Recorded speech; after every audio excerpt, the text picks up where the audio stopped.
Assalamualaikum warahmatullahi wabarakatuh. Saya Nur Hikmah, perwakilan dari kelompok 10. Teman saya Arsinta Pratiwi Putri dan Siti Saleha.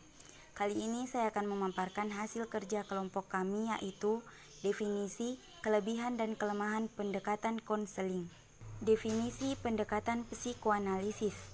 Corey mengatakan bahwa psikoanalisis merupakan teori pertama yang muncul dalam psikologi, khususnya yang berhubungan dengan gangguan kepribadian dan perilaku neurotis.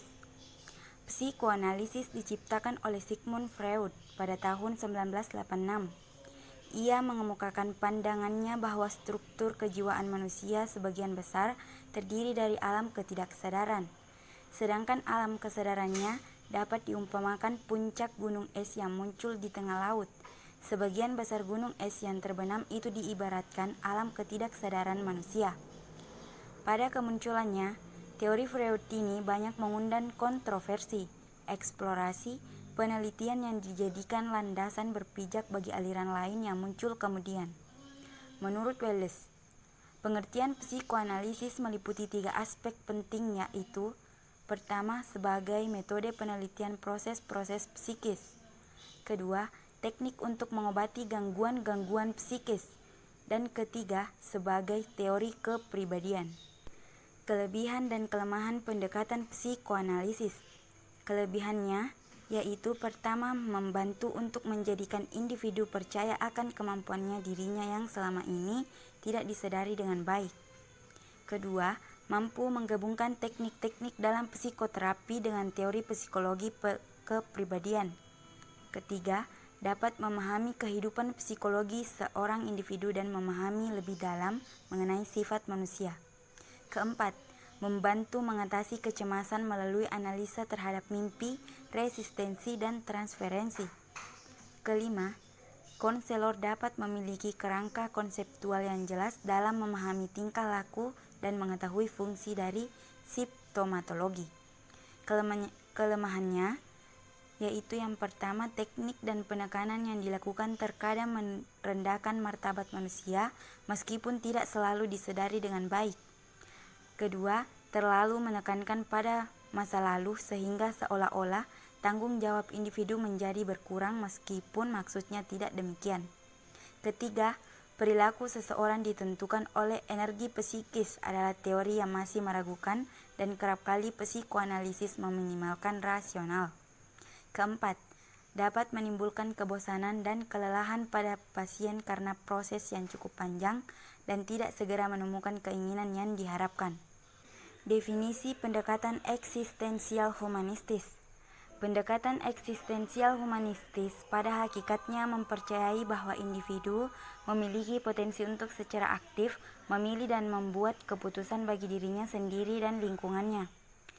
Pendekatan ini sangat menekankan tentang kebebasan yang bertanggung jawab, jadi individu diberikan kebebasan yang seluas-luasnya dalam melakukan tindakan, tetapi harus berani bertanggung jawab, sekalipun mengandung resiko bagi dirinya sendiri.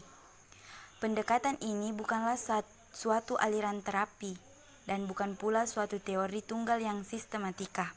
Kelebihan dan kelemahan pendekatan eksistensial humanistis. Kelebihannya yaitu: pertama, teknik ini dapat digunakan bagi klien yang mengalami kekurangan dalam perkembangan dan kepercayaan diri. Kedua, adanya kebebasan klien untuk mengambil keputusan sendiri. Ketiga, memanusiakan manusia. Keempat, bersifat pembentukan kepribadian, hati nurani, perubahan sikap, analisis terhadap fenomena sos.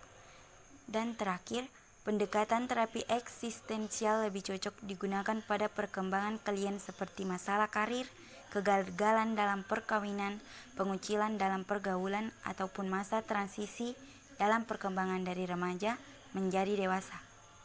Kelemahannya yaitu: pertama, dalam metodologi, bahasa dan konsepnya yang mistikal. Kedua, dalam pelaksanaannya tidak memiliki teknik yang tegas. Ketiga, terlalu percaya pada kemampuan klien dalam mengatasi masalahnya, atau keputusan ditemukan oleh klien sendiri. Keempat, memakan waktu lama. Definisi pendekatan client-centered. Berbicara pendekatan client-centered, maka kita akan mengenal Karl R. Rogers yang mengembangkan client center untuk diaplikasikan pada kelompok, keluarga, masyarakat, dan terlebih kepada individu. Pendekatan ini dikembangkan atas anggapannya mengenai keterbatasan dari psikoanalisis. Berbeda halnya dengan psikoanalisis yang mengatakan bahwa manusia cenderung deterministik. Rogers mengatakan bahwa manusia adalah pribadi-pribadi yang memiliki potensi untuk memecahkan permasalahannya sendiri. Kelebihan dan kelemahan pendekatan client center. Kelebihannya, pertama, mereka bisa menjadi diri sendiri sebab mereka tahu bahwa mereka tidak akan dievaluasi dan dihakimi. Kedua, mereka akan merasa bebas untuk bereksperimen dengan tingkah laku baru. Ketiga, mereka yang menetapkan bidang-bidang apa yang mereka ingin mengeksplorasinya di atas landasan tujuan-tujuan bagi perubahan. Keempat, pendekatan client center menyajikan kepada kalian umpan balik langsung dan khas daripada yang baru dikomunikasikannya. Kelima, terapis bertindak sebagai cermin, merefleksikan perasaan-perasaan kliennya yang lebih dalam. Kelemahannya, yang pertama yaitu cara sejumlah pemraktek menyalah tafsirkan atau menyederhanakan sikap-sikap sentral dari posisi client center. Kedua, tidak semua konselor bisa mempraktekkan terapi client center sebab banyak konselor yang tidak mempercayai filsafat yang melandasinya. Ketiga, membatasi lingkup tanggapan dan gaya konseling mereka sendiri pada refleksi dan mendengar secara empatik. Kelima, adanya jalan yang menyebabkan sejumlah pemraktek menjadi terlalu berpusat pada klien sehingga mereka sendiri kehilangan rasa sebagai pribadi yang unik. Definisi pendekatan Gestalt. Pendekatan Gestalt merupakan bentuk terapi perpaduan antara eksistensial, humanistis, dan fenomenologi, sehingga memfokuskan diri pada pengalaman klien, here and now, dan memadukannya dengan bagian-bagian kepribadian yang terpecah di masa lalu. Menurut pandangan Gestalt, untuk mengetahui sesuatu hal kita harus melihatnya secara keseluruhan, karena bila hanya melihat pada bagian tertentu saja, kita akan kehilangan karakteristik penting lainnya. Untuk menjadi pribadi yang sehat, individu harus merasakan dan menerima pengalamannya secara keseluruhan tanpa berusaha menghilangkan bagian-bagian tertentu. Ini dilakukan untuk mencapai keseimbangan. Tetapi pada individu yang tidak sehat sehingga mengalami ketidakseimbangan, maka akan muncul ketakutan dan ketegangan sehingga melakukan reaksi penghindaran dan menyadarinya secara nyata. Kelebihan dan kelemahan pendekatan Gestalt. Kelebihannya, pertama, teori ini lebih melihat manusia sebagai seorang individu yang memiliki keunikan, di mana mereka harus berhubungan dengan lingkungan yang ada di sekitar mereka. Dengan teori Gestalt yang lebih menekankan akan pentingnya pengertian dalam proses belajar. Kedua, inti pembelajaran adalah mendapatkan insight, artinya dimengertinya persoalan, dimengertinya hubungan tertentu antara berbagai unsur dalam situasi tertentu, hingga hubungan tersebut jelas dan akhirnya didapatkan kemampuan memecahkan masalah. Kelemahannya, pertama, karena menurut Gestalt sesuatu yang dipelajari dari keseluruhan, maka dikhawatirkan akan menimbulkan kesulitan dalam proses belajar, sebab beban yang harus ditanggung sangatlah banyak. Kedua, pemecahan masalah sangat tergantung kepada pengamatan. Apabila dapat melihat situasi dengan tepat, maka masalah dapat dipecahkan. Definisi pendekatan behavioristik. Behavioristik adalah gabungan dari beberapa teori belajar yang dikemukakan oleh para ahli yang berbeda. Terapi behavioristik digunakan sekitar awal 1960-an atas reaksi terhadap psikoanalisis yang dianggap tidak hanya membantu mengatasi masalah klien. Adapun aspek penting dari pendekatan ini adalah bahwa perilaku dapat didefinisikan secara operasional, diamati dan diukur. Pendekatan behavioristik merupakan pilihan utama yang dilakukan oleh para konselor yang menghadapi masalah spesifik seperti gangguan makan, penyalahgunaan obat, dan disfungsi psikoseksual. Kelebihan dan kelemahan pendekatan behavioristik.